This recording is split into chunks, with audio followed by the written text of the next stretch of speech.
नमस्कार मित्रांनो, मी पर्जन्य रोडे. निमित्त आहे श्रावण महिन्याचं आणि श्रावणामध्ये आपण सगळेजण ऐकतो की श्रावणी नावाचा एक विधी पुरोहित सगळे मंडळी एकत्र येऊन हा विधी करतात. तर बऱ्याच लोकांना आणि काही पुरोहितांना देखील श्रावणी म्हणजे फक्त जानवी मंत्रवण्याचा विधी असं वाटतं. परंतु तो विधी तसा आहे का? तर तो नक्की विधी काय आहे त्याच्याबद्दल आपण या आजच्या व्हिडिओतनं थोडीशी माहिती घेण्याचा प्रयत्न करूया. तर श्रावणी हा विधी हे मुळात 2 विधी एकत्र केले जातात. त्याच्यामध्ये पहिल्या विधीचं नाव आहे उत्सर्जन आणि दुसऱ्या विधीचं नाव आहे उपाकर्म. हे 2 विधी एकत्रितरित्याने करतात आणि त्याला आज आपण श्रावणी असं म्हणतो.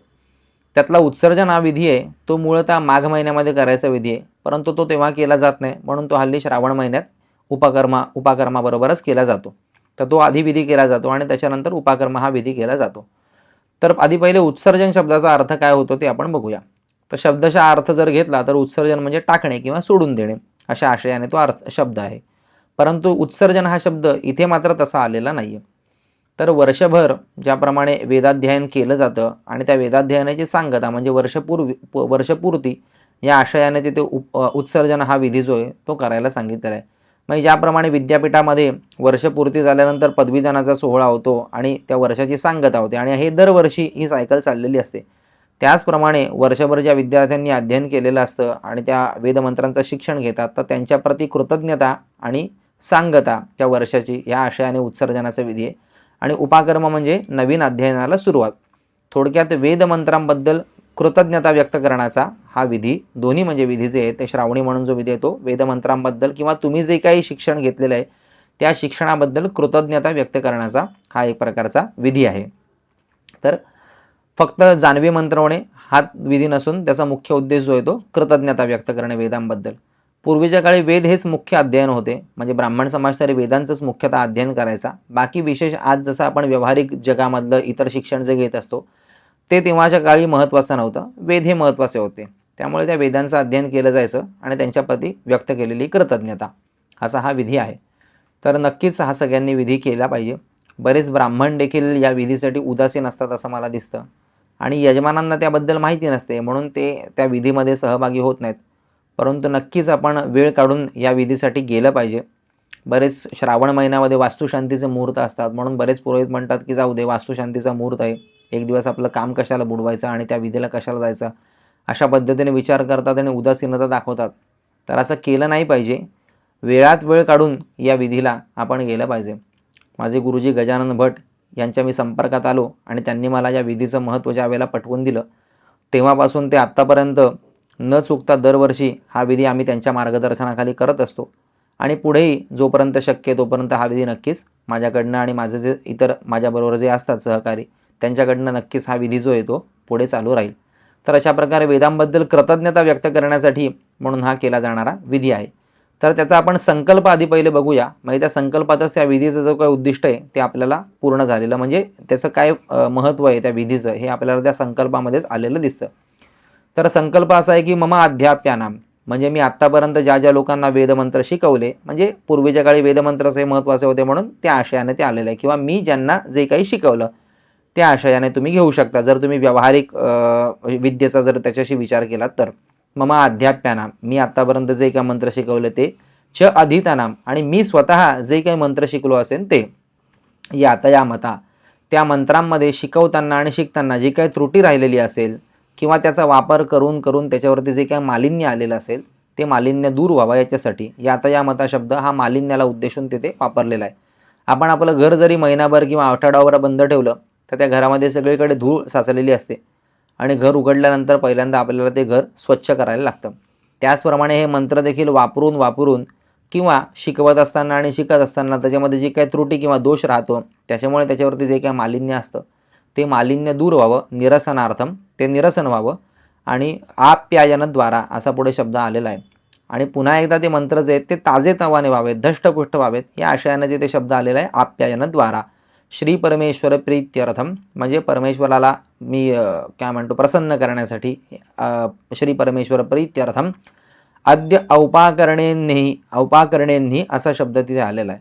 तर औपाकरणेंनी म्हणजे काय की हा उत्सर्जन नावाचा जो विधी आहे तो मूळतः मगाशी मी आधी सांगितलं त्याप्रमाणे तो माघ महिन्यात करायचा असतो, परंतु तेव्हा करणं शक्य होत नाही. म्हणून तो श्रावण महिन्यात केला जातो. मग तो केव्हा करायचा? तो उपाकर्माच्या दिवशी, ज्या दिवशी उपाकर्म हा विधी करायला सांगितलेला आहे त्या दिवशी हा विधी उत्सर्जनाचा केला जातो. म्हणून शब्द तिथे आला की अद्य औपाकरणेंनी. औपाकरण म्हणजे उपाकर्म आणि अन्नी म्हणजे त्या दिवशी.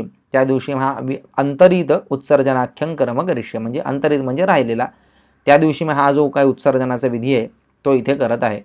तर या संकल्पामध्ये हा जो आपल्याला उद्देश जो आहे त्याचं महत्त्व जे आहे ते स्पष्ट झालेलं दिसतं की त्या आपल्या शिकलेली विद्या आणि शिकवलेली विद्या याच्यामध्ये जी काय त्रुटी राहिलेली असते आणि त्याच्यामुळे त्याला जे काही मालिन्य आलेलं असतं ते घासून पुसून पुन्हा एकदा स्वच्छ व्हावं, साफ व्हावं आणि ती जी विद्या आहे, ते जे वेदमंत्र आहेत ते सगळे पुन्हा एकदा ताजेतवाने व्हावेत, या आशयाने हा जो काही विधी आहे तो केला जातो. तर त्याचं महत्त्व त्याच्यामध्ये आलेलं आहे.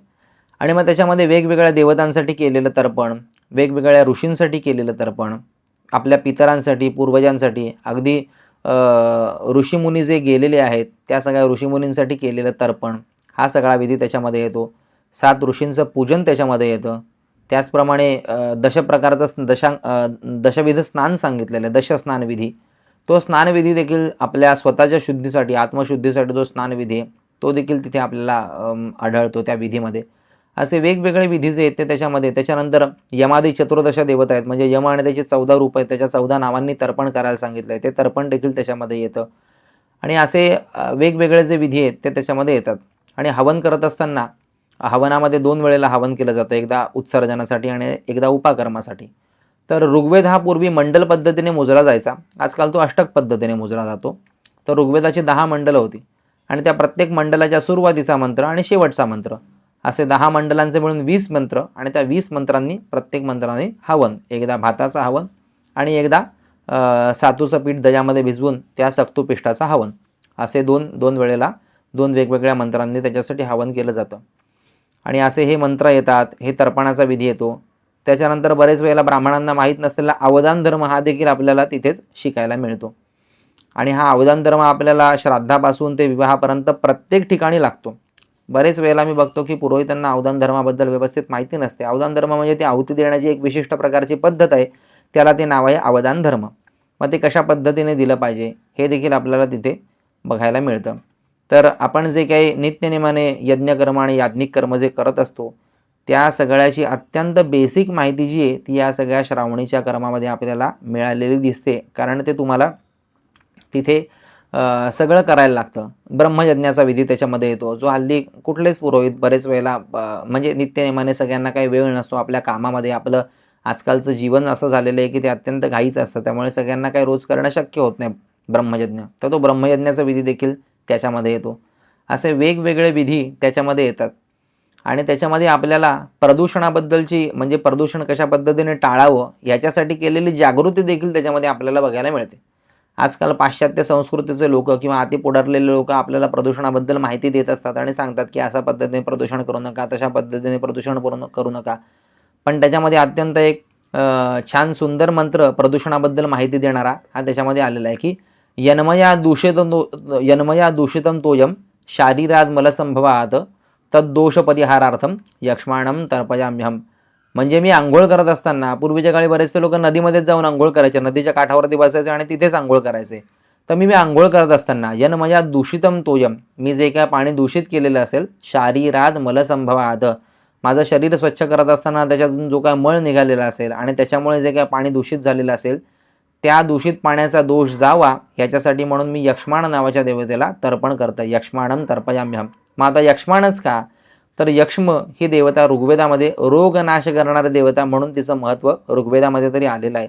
म्हणून त्या देवतेचं तिथे स्मरण केलेलं आहे आणि त्या देवतेला तर्पण केलेलं आहे. म्हणजे त्या काळच्या लोकांना ती सुद्धा जाणीव होते. हे तर अत्यंत बेसिक लेवलचं प्रदूषण आहे असं मला वाटतं की आपण आंघोळ करत असताना आपल्या आंघोळीतून जे पाणी जातं तर हे जे प्रदूषण आहे हे तर अत्यंत बेसिक लेवलचं आहे. आजकाल ह्याहीपेक्षा अत्यंत घाणेरड्या प्रकारची प्रदूषण सगळीकडे आपल्याला झालेली आपण बघत असतो.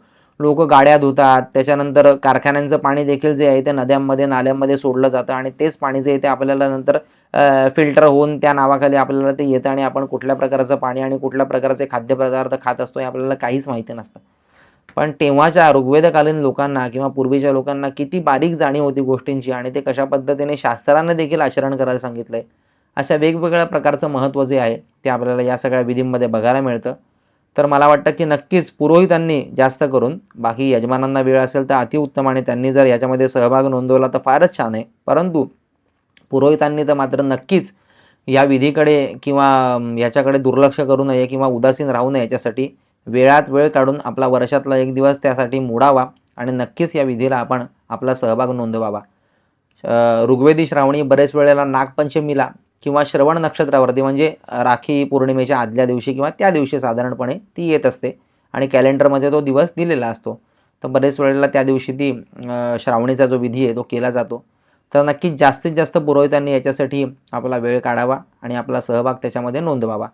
बऱ्याच ठिकाणी पुरोहितांचे मोठे मोठे ग्रुप असतात आणि ते ग्रुपने एकत्र येऊन श्रावणीचा जो विधी आहे तो एकत्रित रीतीने करतात आणि अत्यंत कुशल आणि विद्वान चांगले ब्राह्मण हा विधी जो आहे तो कंडक्ट करत असतात. त्यांच्या मार्गदर्शनाखाली हा सगळा विधी केला जातो. मी बऱ्याच ठिकाणी असे चांगले ग्रुप आणि चांगले विद्वान पुरोहित बघितलेले आहेत.